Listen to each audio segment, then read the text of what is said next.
बिस्मिल्लाहिर्रहमानिर्रहीम अस्सलाम वालेकुम। आप देख रहे हैं हमारा चैनल देसी स्टाइल फूड सीक्रेट। तो आज मैं गोश्त और चिकन से हटकर मसूर का पुलाव बनाऊंगी जो बहुत ही मज़ेदार बनेगा और आपके बच्चों को और आपके घर वालों को ये पुलाव बहुत ही पसंद आने वाला है।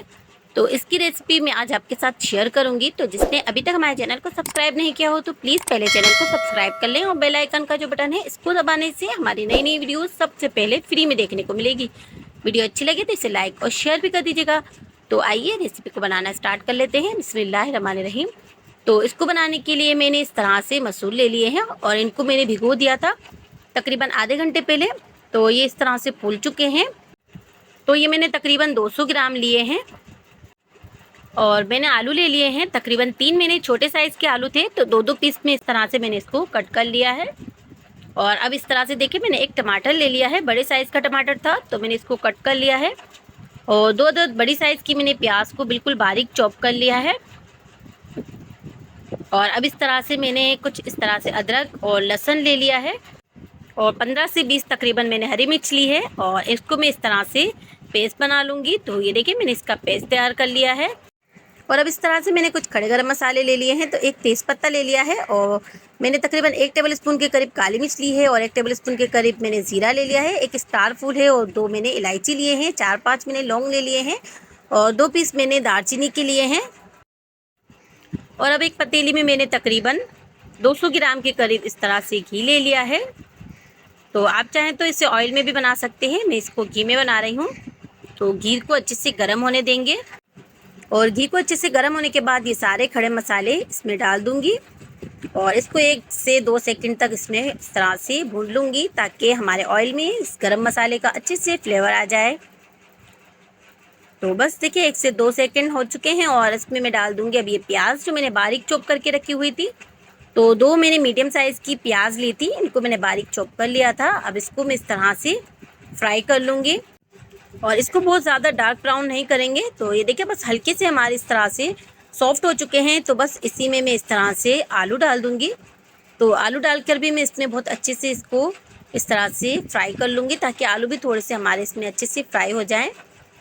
तो जब तक प्याज का कलर गोल्डन नहीं होता जब तक हम इसमें आलू को भी इसी के साथ फ्राई कर लेंगे।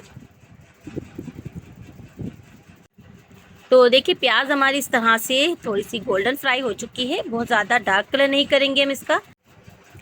बस देखिए इस तरह की हमारी प्याज फ्राई हो चुकी है। तो अब फ्लेम को मैं बिल्कुल लो कर दूंगी ताकि हमारी प्याज जले नहीं। और ये देखें जो मैंने पेस्ट तैयार करके रखा हुआ था हरी मिर्च और अदरक लहसुन का, तो वो सारा मैं इसमें डाल दूंगी और अब इसको डालकर मैं इसमें बहुत अच्छे से भून लूँगी। तो मसाला डालकर भी मैंने इसको अच्छे से भून लिया है। तो अब इसमें मैं डाल दूँगी 1 टेबलस्पून भर के नमक। तो नमक अभी मसाले के हिसाब से ही डालेंगे, हम चावल डालने के बाद इसमें नमक का और इस्तेमाल करेंगे तो नमक हम बाद में चख भी सकते हैं। तो ये देखिए अब इस तरह से मैं नमक डाल दिया है मैंने। अब इस भुने हुए मसाले में मैं इस तरह से खड़ी मसूर डाल दूँगी जो मैंने इस तरह से भिगा के रखी हुई थी। तो अब ये इसमें मैंने डाल दी हैं। तो दाल को मैं इसमें डालकर 1 से 2 मिनट तक इसमें इस तरह से भून लूँगी। तो बस दाल को मैंने मसाले में बस अच्छे से मिक्स कर लिया है। तो अब इसमें मैं पानी डाल दूँगी। तो पानी अभी मैंने तकरीबन 1 गिलास के करीब डाल दिया है और अब इसको थोड़ा सा मैं ढककर रख दूँगी ताकि थोड़े से हमारे मसूर सॉफ्ट हो जाएं और ये जो आलू हैं ये भी हमारे गल जाएं। तो इसलिए मैं थोड़ा सा इसको ढककर रख दूँगी तकरीबन 5 मिनट के लिए, बस ज़्यादा देर नहीं रखेंगे वरना हमारे मसूर बहुत ज़्यादा गल जाएंगे। तो देखिए सिर्फ 5 मिनट के लिए मैंने इसको लो फ्लेम पर रख दिया था। तो देखिए पानी सारा इसका ड्राई हो चुका है और हमारे मसूर बहुत अच्छे से फूल चुके हैं और आलू भी हमारे बहुत अच्छे से पक चुके हैं। तो अब इसमें मैं और पानी डाल दूंगी। तो तकरीबन 750 ग्राम के करीब मैंने चावल लिए हैं तो उसके हिसाब से मैं इसमें 1 किलो के करीब मैंने इसमें पानी डाल दिया है। और अब टमाटर डाल दूंगी मैं इसमें, जो बड़ा साइज़ का मैंने कट करके रखा हुआ था, और थोड़ा थोड़ा धनिया और पुदीना बस इसी में डाल दूंगी मैं। तो थोड़ा मैंने धनिया और थोड़ा मैंने पुदीना ले लिया है वो डाल दिया है और अब इसको भी मैं इसमें मिक्स कर लूँगी।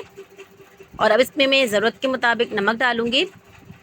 तो तकरीबन 1 टेबलस्पून भर के मैंने इसमें और नमक शामिल कर दिया है और ये मैं इसमें 15 से 20 साबित हरी मिर्च डाल दूँगी।